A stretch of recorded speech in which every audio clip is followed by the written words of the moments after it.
بسم اللہ الرحمن الرحیم الف لام میم ذالک الکتاب لا ریب فیہ صدق اللہ مولانا العظیم۔ حضرات ذی وقار، اللہ کے فضل حضور صلی اللہ علیہ وسلم کی نظر رحمت سے ایک بار پھر تفسیر نور قرآن مقدس کے درس کے لیے حاضر ہیں۔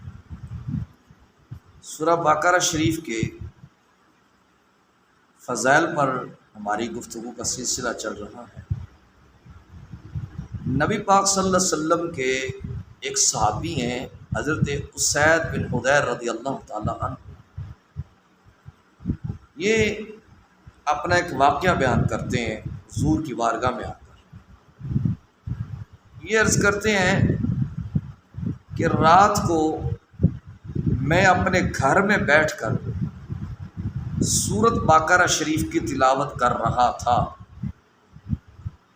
اچانک میں نے کیا دیکھا کہ جو میرا گھوڑا ہے اس نے کودنا شروع کر دیا، بدکنا شروع کر دیا۔ کہتے پاس میرا بیٹا یحییٰ لیٹا ہوا تھا۔ مجھے اندیشہ ہو گیا کہ یہ جو گھوڑا ہے یہ میرے بیٹے کو نقصان نہ کہ پہنچا دے۔ کہتے میں نے سورۃ بقرہ شریف کی تلاوت کو بند کر دیا۔ تھوڑی دیر کے بعد پھر میں نے سورۃ بقرہ شریف کی تلاوت کی۔ گھوڑے نے تو پھر کودنا شروع کر دیا، پھر بدکنا شروع کر دیا، وجد کرنے لگا۔ اور میں نے دیکھا کہ آسمان سے نور کے چراغ اتر رہے ہیں۔ انہوں نے قرآن پاک پڑھنا بند کر دیا۔ صبح سویرے آ کر آقا علیہ السلام سے یہ ساری بات عرض کی تو آقا علیہ السلام نے فرمایا، اگر تو ساری رات قرآن پڑھتا رہتا تو اللہ کے مقرر فرشتے اتر رہے تھے۔ اگر تو صبح تک پڑھتا رہتا تو پورے مدینے والے ان فرشتوں کی زیارت کر لیتے۔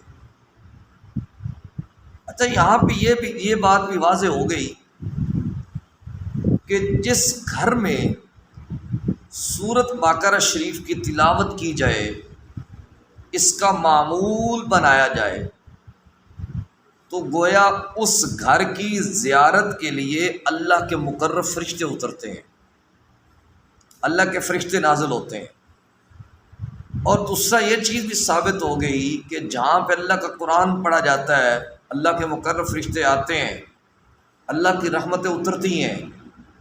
اور تیسری چیز یہ ثابت ہوتی ہے کہ اگر بکثرت قرآن پڑھا جائے تو اگر دیکھنے والی آنکھ ہو تو وہ اللہ کے مقرر فرشتوں کی زیارت کر لیتی ہے۔ سورۃ بقرہ شریف کا جو نام رکھا گیا سورۃ البقرہ شریف، اس کی وجہ تسمیہ کیا ہے؟ اس کی وجہ تسمیہ یہ ہے کہ اس سورہ پاک میں بنی اسرائیل کی ایک گائے کا واقعہ موجود ہے۔ چونکہ گائے کو بقرہ کہتے ہیں، اسی مناسبت سے اس سورت کا نام بقرہ رکھا گیا۔ قرآن مقدس کی پہلی سورہ فاتحہ شریف میں اللہ پاک کی بارگاہ میں درخواست کی گئی، اہدنا الصراط المستقیم، اے اللہ ہمیں سیدھی راہ عطا کر دے، سیدھی راہ دکھلا دے۔ تو اس سورہ پاک میں بندوں کو سیدھی راہ سے آگاہ کر دیا گیا ہے۔ وہ سیدھی راہ کیا ہے کہ اسلام پر ثابت قدم رہنا، احکام شرعیہ کے مطابق اپنی زندگی کو بسر کرنا اور شریعت کے قواعد و ضوابط کے مطابق اپنے آپ کو ڈھالنا، اس چیز کا نام صراط مستقیم ہے۔ اور وہ اس سورہ پاک میں تفصیل کے ساتھ ذکر کر دیا گیا ہے۔ در منصور میں حضرت ابو امامہ البحری رضی اللہ تعالی عنہ سے ایک روایت موجود ہے کہ نبی پاک صلی اللہ علیہ وسلم نے فرمایا، مجھے 3 چیزیں ایسی عطا کی گئی ہیں وہ کسی نبی کو اس سے پہلے عطا نہیں کی گئی۔ نمبر 1، پوری روئے زمین میرے لیے مسجد بنا دی گئی ہے۔ جتنے سابقہ ادیان گزرے ہیں، جتنے انبیاء گزرے ہیں، ان کے لیے عبادت کا ایک حصہ مخصوص ہوتا تھا۔ مثلا یہ مسجد ہے تو وہ مسجد میں آ کر عبادت کر سکتے ہیں، اپنے عبادت خانے میں آ کے عبادت کر سکتے ہیں، وہ اپنے گھر میں عبادت نہیں کر سکتے تھے۔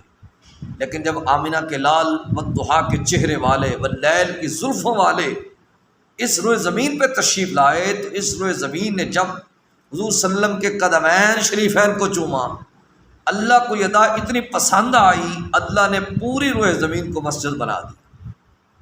دوسری چیز، آقا علیہ الصلوۃ والسلام فرماتے ہیں ہماری جو صفیں ہیں وہ فرشتوں کی صفوں کی طرح ہیں۔ تیسری چیز، آقا علیہ الصلوۃ والسلام ارشاد فرماتے ہیں مجھے سورہ بقرہ شریف کی آخری 3 آیات عطا کی گئی ہیں جو کہ اس سے پہلے کسی نبی کو عطا نہیں کی گئیں۔ ایک اور روایت ہے، حضرت حذیفہ رضی اللہ تعالیٰ عنہ سے روایت ہے کہ آقا علیہ الصلوۃ والسلام نے فرمایا قرآن مقدس میں 114 صورتوں میں سے جو سب سے افضل ترین صورت ہے اس کا نام سورہ بقرہ شریف ہے، اور اس کو پڑھا کرو کیونکہ اس کے پڑھنے سے برکت ملتی ہے۔ اور ایک اور روایت میں بھی ہے کہ سورۃ بقرہ اور آل عمران دونوں کی تلاوت کیا کرو۔ جو شخص سورۃ بقرہ شریف اور آل عمران شریف کی تلاوت کرتا ہے یہ دونوں صورتیں اس کی شفاعت کریں گی۔ تو یہاں پہ یہ بات واضح ہو جانی چاہیے، جو صورتیں ہیں اگر وہ شفاعت کر سکتی ہیں تو جس پہ نازل ہوتی ہیں وہ کیوں نہیں شفاعت کر سکتا؟ جس پہ نازل ہوئی ہیں امام الانبیاء صلی اللہ علیہ وسلم کی ذات اقدس، وہ کیوں نہیں شفاعت کر سکتی؟ لہٰذا وہ کیوں نہیں شفاعت کر سکتی؟ اس لیے ہمیں یہ بھی عقیدہ پختہ ہو جانا چاہیے کہ آقا علیہ السلام انشاءاللہ تعالی ہماری شفاعت فرمائیں گے۔ آخری روایت ہے حضرت حسن بصری رضی اللہ تعالیٰ عنہ سے ہے کہ آقا علیہ الصلوۃ والسلام نے فرمایا جس گھر میں سورۃ بقرہ شریف پڑھی جائے اس گھر سے شیطان کوچ کر جاتا ہے، بھاگ جاتا ہے۔ اس پہ ہم تفصیلی گفتگو صبح کر چکے ہیں۔ اللہ پاک کی بارگاہ میں دعا ہے اللہ پاک مجھے اور آپ کو نور قرآن عطا فرمائے۔ صلی اللہ تعالی علی حبیبہ الاعلی سید الانبیاء محمد وعلی آلہ و اصحابہ اجمعین برحمتک یا ارحم الراحمین۔